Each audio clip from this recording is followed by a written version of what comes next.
Okay, so what we're going to be doing now is we're going to be moving from the Four Noble Truths to the Eightfold Path. There is an important way in which the Four Noble Truths and the Eightfold Path actually encompass one another. Um, so you've already noticed this with the Four Noble Truths. So the fourth noble truth, if you recall, was was itself the Eightfold Path. That is the end to dukkha, to suffering. That is through the practice of the Eightfold Path that we are able to overcome our suffering. The Eightfold Path, and we'll get to this, but the first part of the Eightfold Path is right view. And right view includes proper understanding of the way the world works, the way the world operates. And that includes dukkha, the source of dukkha and the overcoming of dukkha. And so um, and so each of these paths sort of come together, right? They overlap in an important sort of way. And so a complete teaching of the Four Noble Truths will include the Eightfold Path, and complete teaching of the Eightfold Path will include the Four Noble Truths. And so these two different doctrines, you might say, actually come together in a single understanding. Um, One way we can look at this is the Four Noble Truths looks at it from something of a conceptual standpoint, um, although clearly there's an experiential element when it comes to dukkha. And the Eightfold Path is the experiential or the practical application. It's the putting into practice the understanding of the Four Noble Truths, right? And so they each are dealing with the same thing, but from different perspectives.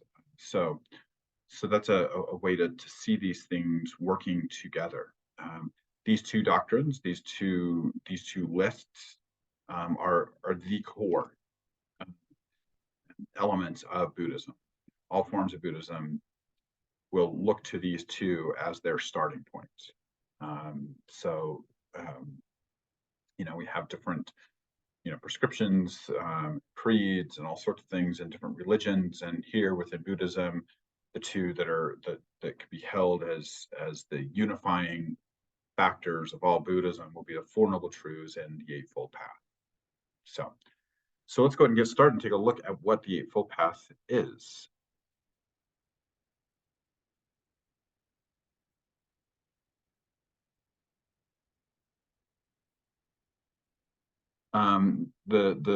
This Buddha statue shows the Buddha standing, hand up like this. This is often used to indicate the Buddha teaching. Right, this is a teaching posture of the Buddha. Okay, the Eightfold Path. Now, this wheel, you've seen this before. There was a slide I had that showed one of the 32 marks of the Buddha when he was born, and one of those marks was this wheel, this wheel of the Dharma that was on the foot of the Buddha. And the wheel is used to represent the Eightfold Path. Of course, it has other meanings within it as well, but there are 8 spokes to this wheel. We'll see how this wheel is not it's not a set of it's not a list of things you do starting with 1, ending with 8, in the sense that when you get to 8, you're accomplished, right? But they all continue to work together around and around. So, and so the wheel indicates that as well. The sort of continued practice of all 8 of these.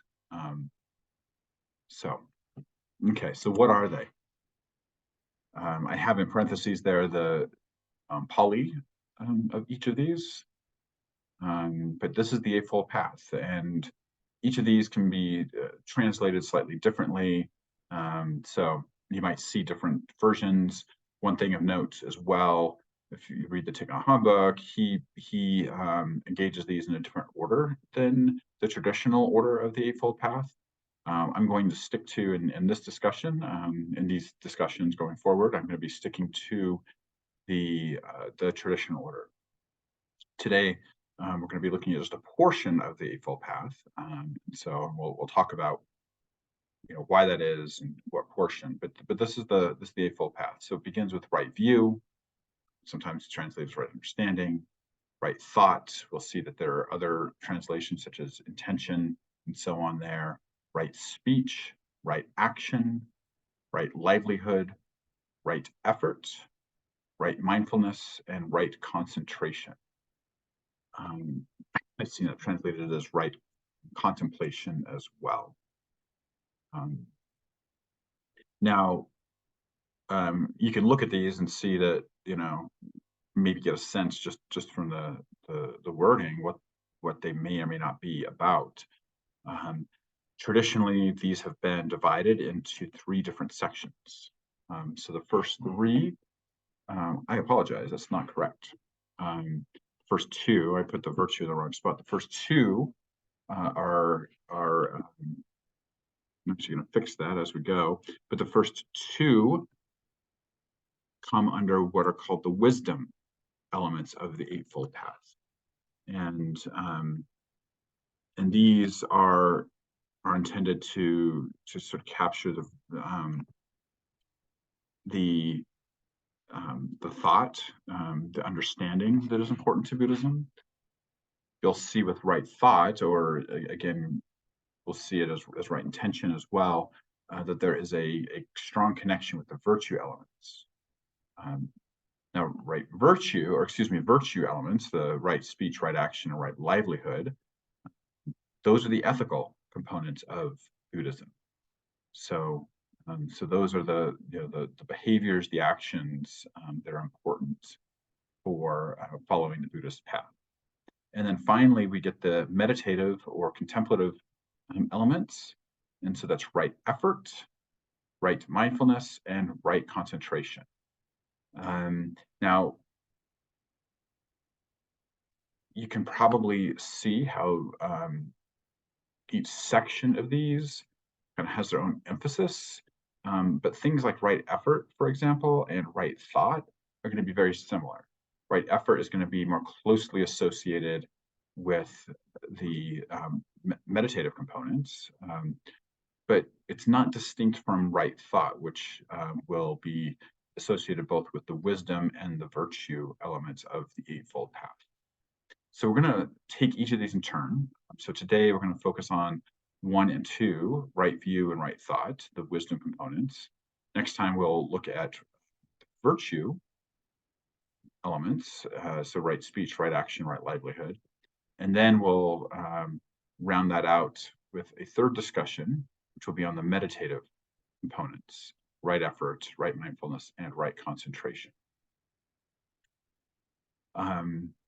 Now, again, these are not intended to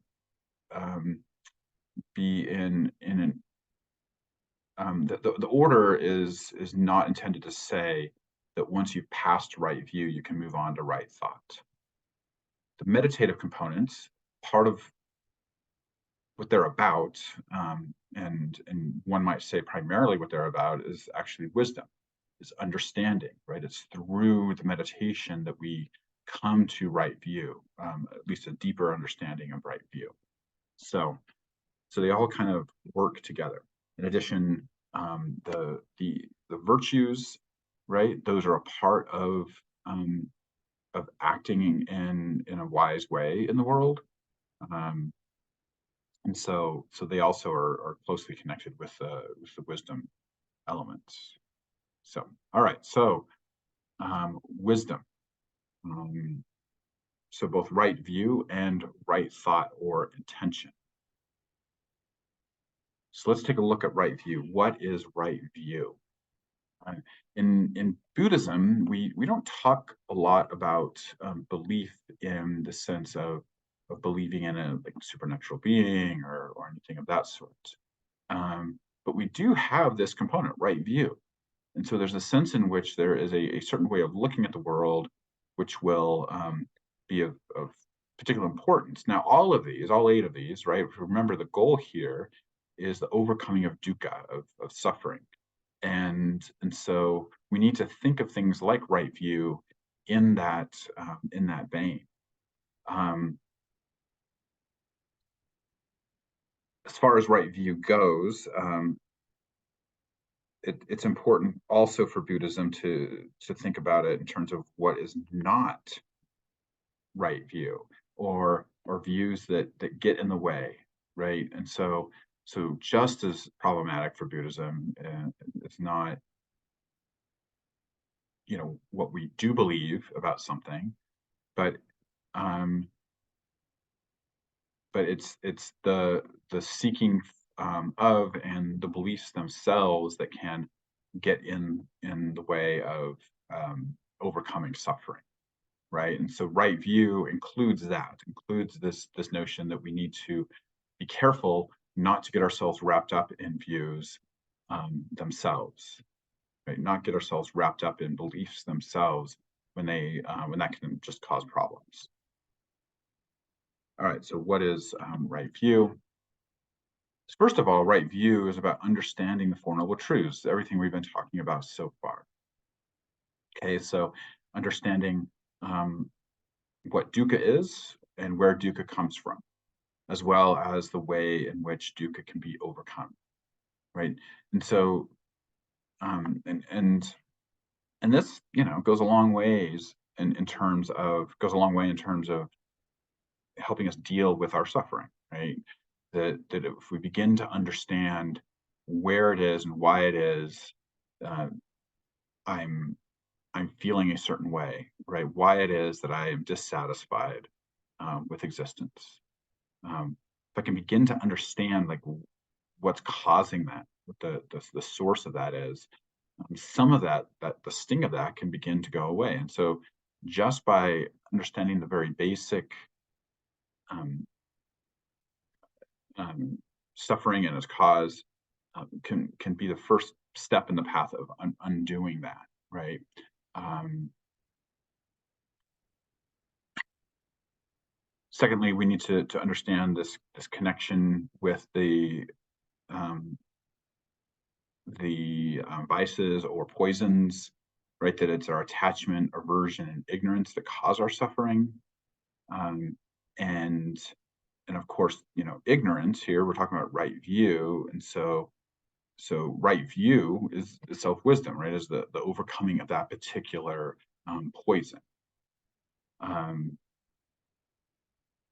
and so that's a important sort of way of understanding what right view is about. It's that wisdom that we've been talking about. You know, not only understanding the connection between our desires and suffering, but also understanding things like impermanence. It's a central component to right view is understanding the impermanence of all things, including ourselves. Right view defined. This comes from the Pali Canon. I say the Pali Canon.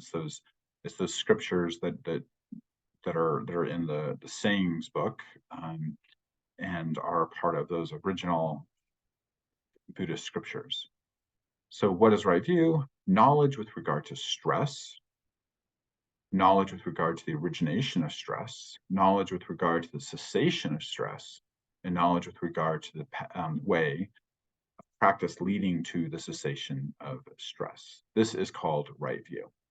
And so, what do we have there, right? What is just defined there? It's the Four Noble Truths, right? Understanding stress, understanding where it comes from, understanding its cessation, and understanding the way, the practice, right, that leads to that cessation.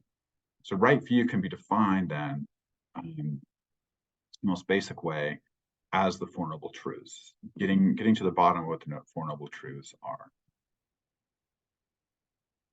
Whoops.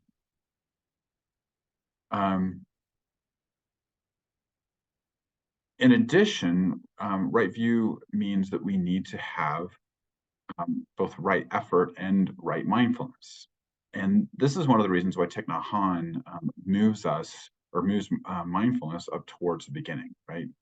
Right after right view, because he understands mindfulness as a way of engaging with the world that allows the world to be as it is, right? That we see things as they are, not through our judgments, not through our predetermined understandings of things, right? But through a non-judgmental appreciation of the world. And so through those, right, through those components, we begin to gain further insight, further understanding of ourselves, and further understanding of the world. And so the rest of the Eightfold Path is going to be just as important to right view, right? That we need it all to have complete right view. Now,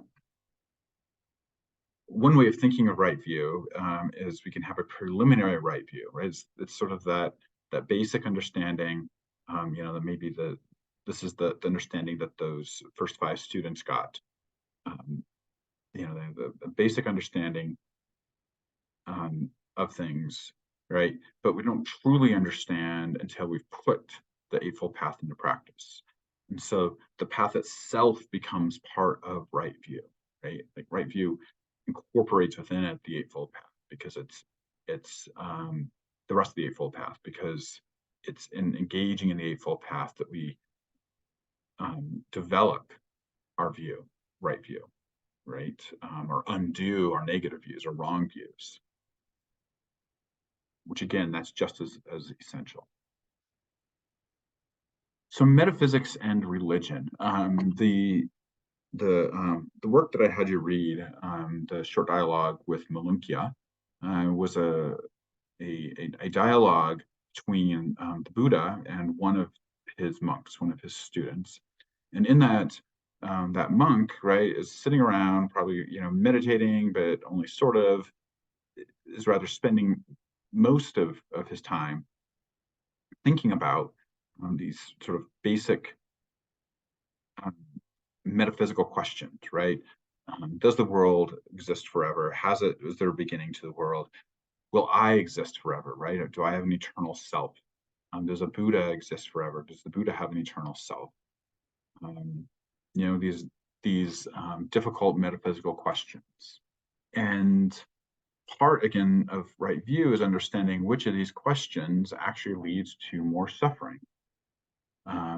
So here, wrong view is being defined. Wrong view is the concern with metaphysical questions, such as, was I in the past? What kind of self am I? Will I be in the future? And will I be like I am now in the future? I apologize. Right view, an understanding of the impermanence of self, and understanding of the Four Noble Truths. So he says, don't go by reports, by legends, by tradition, by scripture, by logical conjectures, by inference, by analogies, by agreements with pondering views, by probability, or by thought. This contemplative is our teacher. Or by the thought, excuse me, this contemplative is our teacher. Right? So don't just listen to what the Buddha has to say about stuff. Right? Don't take the Buddha's word for it. Right? That's not right view, because that's not your own view. And Buddhism tells us that we can have our own view. We can have an actual experience of reality as it is. And so don't go by what other teachers and other people tell you is the case. Right? Trust the path, right? And again, that's the sort of faith element here for Buddhism, is much less in faith in propositions and in beliefs and opinions, and is much more about faith in the path itself, the process, right? Have faith in the process, that by engaging in it, you will come to a right understanding. When you know for yourself that these qualities are unskillful, these qualities are blameworthy, these qualities are criticized by the wise, these qualities, when adopted and carried out, lead to harm and to suffering, then you should abandon them, right? When you know that for yourself, right? When you have done something, and you've engaged, for example, in the meditative practices and the virtue elements of the Eightfold Path, that you'll begin to learn information about yourself and about the world, right? And in that, right, and going directly to it yourself, that's how you come to right view, right?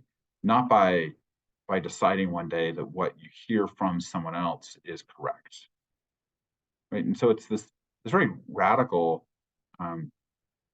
throwing off of authority. And that's a central part of right view.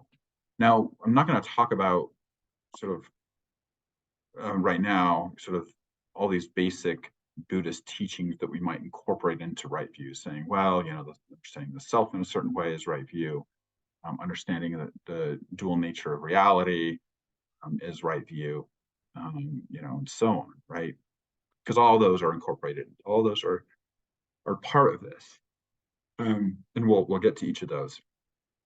But what's important now, I think, at this point, is to understand that for Buddhism, right view comes from our engagement with the truth itself, right? Engagement with reality itself, right? That's how we get right view.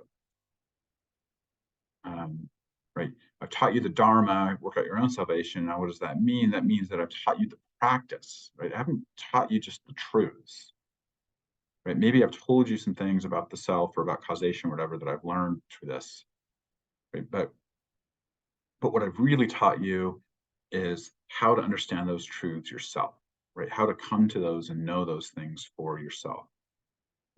Some say that Buddhism is a mystical religion. I think that there are mystical elements, and it depends on the form of Buddhism we're talking about. But something in saying that I think that is true is that Buddhism is about the experience, right? Having the direct experience yourself, right? And so that's I think a distinguishing element, with between Buddhism and other religions.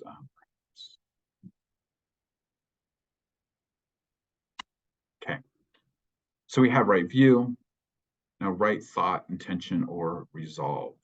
Now we're going to see a shift from what might be seen as a sort of metaphysical questions, things about the self, things about the source of dukkha and so on, to more ethical questions. And I think that this component of the Eightfold Path, right, draws a connection between a proper understanding of things in the world and the proper way of living in the world.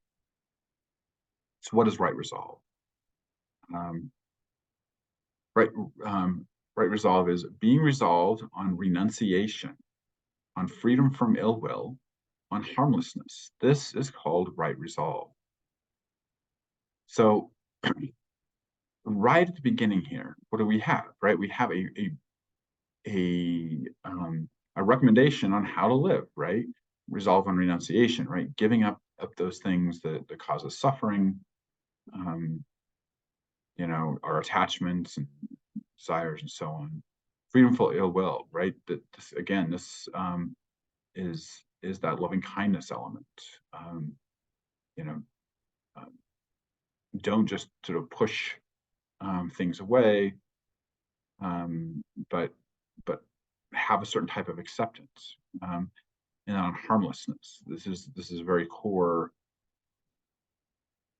belief or practice within Buddhism is harmlessness. Not causing harm to other sentient beings. So this is called right resolve.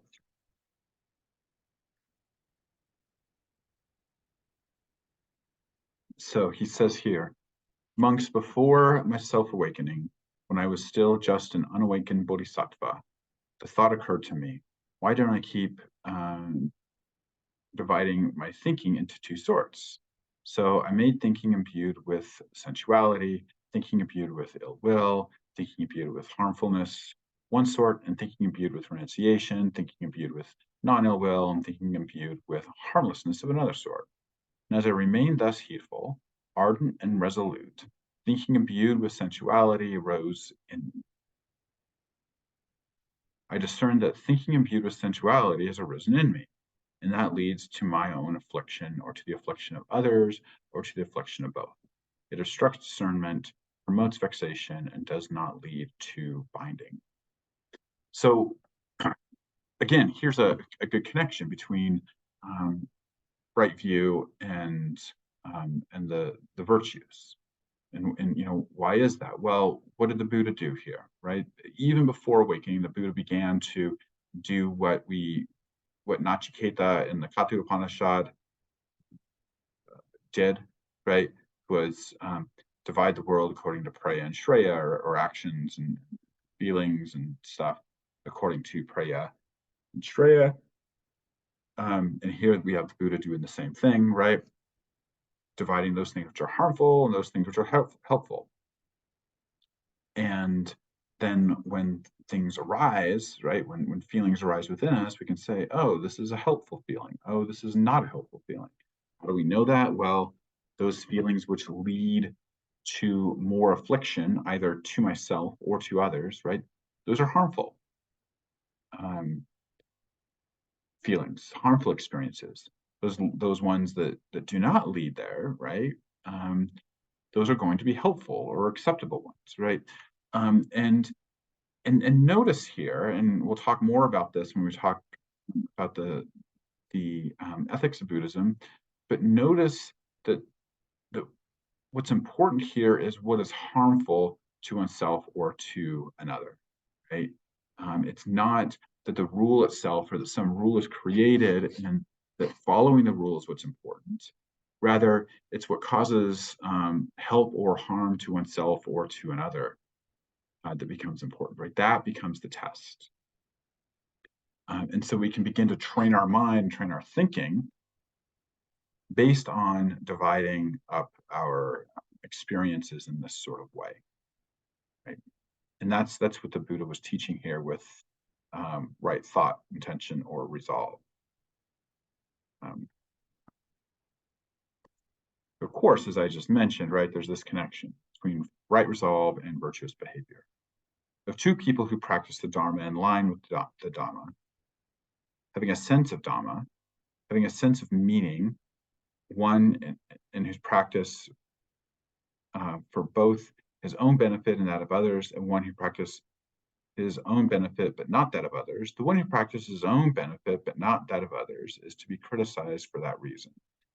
The one who practices for both his own benefit and that of others for that reason is to be praised. And we can say, well, why is this, right? Like, isn't the purpose of Buddhism the overcoming of my suffering, my dukkha? And what's core to Buddhism is that the process of overcoming my own dukkha, right, necessarily includes caring for others, being compassionate for others.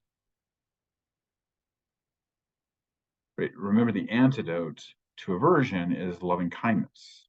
And so a core part of overcoming my own suffering is going to be caring about other people, right?